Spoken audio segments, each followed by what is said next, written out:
All right, hello everyone. So this is a brief video providing a little bit of background information to Tacitus and Boudica. Unfortunately, we didn't have time to talk about this in class today because we spent all of our time talking about Cleopatra. But I do want to make sure that you have some background information on the history of this rebellion and the Iceni, the British tribes, the Celts, and our historian Tacitus before we have this discussion in class on Thursday. So this will be relatively brief, so if you have any questions, please make sure that you get in contact with me. But we can definitely take some time on this on Thursday as well. But let's go ahead and get started by kind of situating ourselves geographically.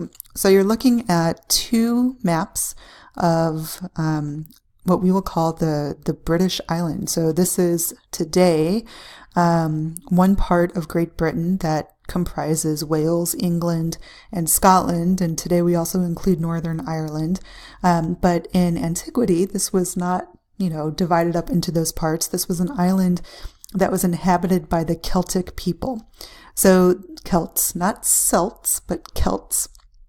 The Celts did not only live on the Isle of Britain, but they did live in other parts of Europe at the time. But this was by far the greatest concentration of Celts, and today we still think of the Celts as being connected to the British Isles and the United Kingdom. There were several tribes of Celts who lived in Britain at this time, so that's really important to note, was that the Celts were not one sort of monolithic people. They didn't have a particular ruler. They didn't all have the same political or economic agendas. Even though they were ancestrally similar, they were very different political entities. Each tribe had their own rulers and their own rules and their own interests. You'll notice that Boudica's tribe, the Iceni, so that's how we pronounce that, I-C-E-N-I, Iceni, are located here in southeastern England. And on our map on the right-hand side, too, you can see this dark red blotch as kind of our indication of where the Iceni are located. And this is where Boudica's story is really going to concentrate first in her territory, the territory of the Iceni, and then it's going to spread out a bit as the rebellion begins. All right, so throughout the presentation, I will refer to the people who live on the Isle of Britain as the Celts or the British tribes or the Brits. They're essentially the same thing. The Celts were the native British at the time, so if I use the words interchangeably, that is why. All right. So let's talk a little bit about Rome's relationship with Britain at the time. So we're actually going to start our story way back, even before our Cleopatra story, in 55 BCE, when Julius Caesar, that same guy, Julius Caesar, this is him on the top left, led some legions across the British Channel and first encountered the Celtic tribes on Britain. So he originally thought that this would be a feather in his cap to subdue this island, and he did attempt to fight against the chieftains of the Celtic tribes, but his heavily armed legions really weren't prepared to fight in the same sort of guerrilla warfare style that the British tribes used. And Caesar was ultimately unsuccessful. So he tries to come back again the following year in 54, but really to no success. What he does is sort of establish quote unquote treaties with some of the chieftains of these British tribes. And this is kind of in name only, but it does open up a channel of communication between the Romans and the British tribes and opens up the possibility for economic partnerships. Mostly, we'll say economic partnerships. The Romans really just didn't become interested in the Celts again for nearly 100 years. So from 27 BCE, that is the date that Octavian becomes Augustus and sort of the first emperor of Rome. This is him on the top right. Through about 37 CE, which is the death of Tiberius, who was Augustus's successor, his stepson Tiberius, and this is Tiberius on the bottom left. Augustus and Tiberius had very similar approaches to dealing with the Celtic tribes on Britain, which is to say they didn't really bother them. Kind of invading Britain and taking it over as a province wasn't high on their list of priorities at the time. There's evidence that the Romans were taxing the imports that they received from the Isle of Britain, so there's a suggestion that the Romans were trading with some of the tribes and that the Romans were moving to Britain to sort of set up some settlements there for economic gain, but there certainly wasn't much political interest in Britain at the time. So after Tiberius dies, the next emperor is Caligula. This is him on the bottom right. And Caligula actually does make plans to invade Britain and to take it over and claim it as a Roman province. But it doesn't really amount to anything. Tacitus tells the story that the Roman legions kind of amass on the shores of the British Channel, but they never cross the channel. So nothing really comes of it, and nothing really changes in the relationship between the Romans and the Celts until the following emperor. This is Claudius on the top here. The Emperor Claudius kind of turns the submission of Britain into his legacy project. And so from starting in 41 CE now, so now we're into the Common Era, Claudius really does execute a serious invasion of Britain and sends 4,000 legions, which is equivalent to about 40,000 troops going across the channel to subdue these people. And basically what he does is collects the surrender of some of the chieftains of some of the tribes. So it's not really a all-encompassing submission of the island. It's just the submission of some of the chieftains of some of the tribes. And what Claudius does is kind of continue the same MO that the Romans had used prior to trying to capture Britain, which was to create client kingdoms.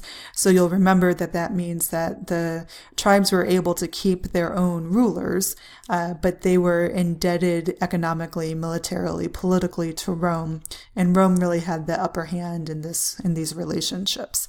So in 47, Claudius kind of imposes a forced disarmament of all of the tribes, and this does not go well, right? So some of the tribes are willing to submit to the Roman will, but many of them were not.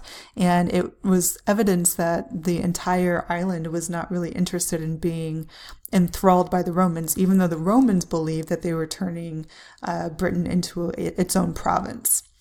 By 51, so if we check in on where the Iceni are at this point, in 51, their king was called Prasutagus, and Prasutagus decided that it would be in his tribe's best interest to cooperate with the Romans. Now, not everyone in his tribe necessarily agreed with this, but he thought it was in their best interests. So to kind of continue on with the Roman perception on how things were going, Claudius installs a governor named Suetonius Paulinus. And when you send someone as a governor, what you're essentially saying is that we are claiming this land as a province. So the southeastern part of the British island at this point was starting to become more and more heavily Roman. That's where the Romans had created all of their settlements. That's where they were sort of using as the seat of their governorship. But the rest of the island was not necessarily, again, submissive to the Romans. The Romans just kind of acted as if they were. So in 60, Paulinus is off putting down insurrections on the western part of the island, and Prasutagus dies. Prasutagus, the king of the Iceni, dies.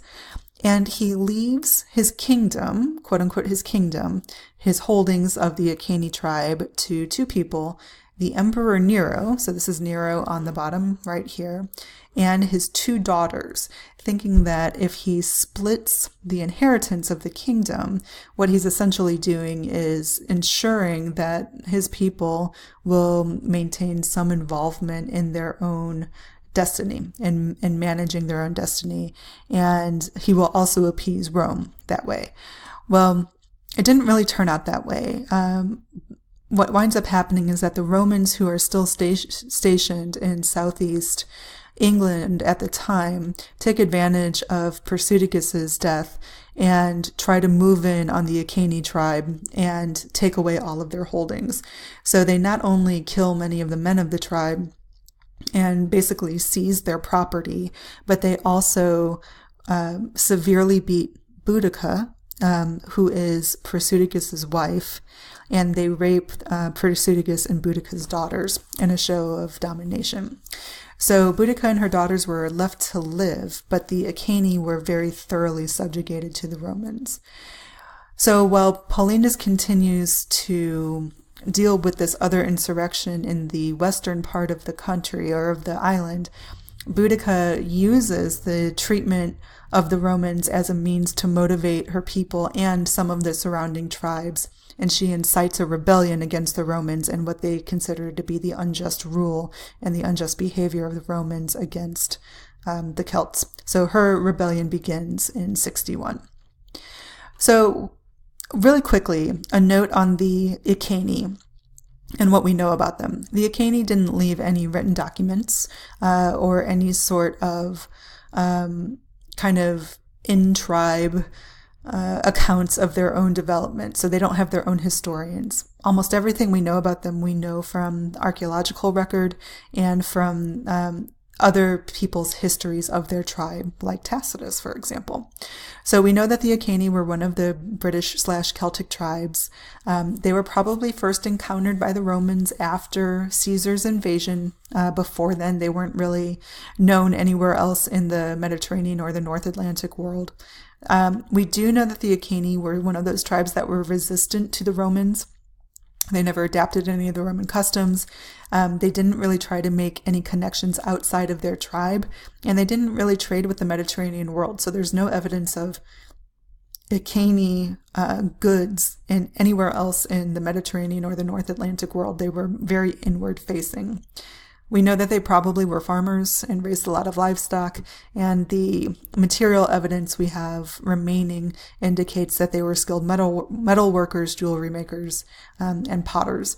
So you can see two artifacts from the Iceni tribe. On the top left there, this is a very heavy gold necklace that's called a torque. And a torque was a very popular style that was worn by many of the Celtic tribes. So when you look at later images of the Celts and sometimes the Gauls, they're very often wearing this style of necklace, and that's one of the ways that we recognize those tribes as being, or those people as being Celts or Gauls. All right, so what's important to understand about Boudica's rebellion is that this was a systematic attack coordinated by Boudica on 3 different Roman settlements. So Suetonius Paulinus and his legions were, at the time when this starts, on the western part of the British Isles, and they had to leave behind the insurrection they were trying to subdue and start marching back east to meet Boudica and her tribe of warriors as they were sort of making their way through these various locations in the southeastern part of the island. So you can see, if you follow the red arrows, you can follow Boudica and the Iceni's path from their lands up to meeting the legions in the middle of the island. All of the settlements that Boudica and her people hit, so you can see them listed on the left: Camulodunum, which later becomes Colchester; Londinium, which is London; and Verulamium, or Varulanium, which is later St. Albans. These were all Roman settlements in England, and they had various degrees of serious settlement. Londinium was by far the most settled and the most built up. But what's important to note is that they were largely left unprotected because Paulinus had most of the legions with him in the western part of the country. And so what I'll be asking you to pay attention to is how Boudica treats the people of the various settlements that she is attacking. What are her methods? What are her tactics? And how would we sort of evaluate her actions as a warrior at that time? Okay, so we are hitting about the end of what I can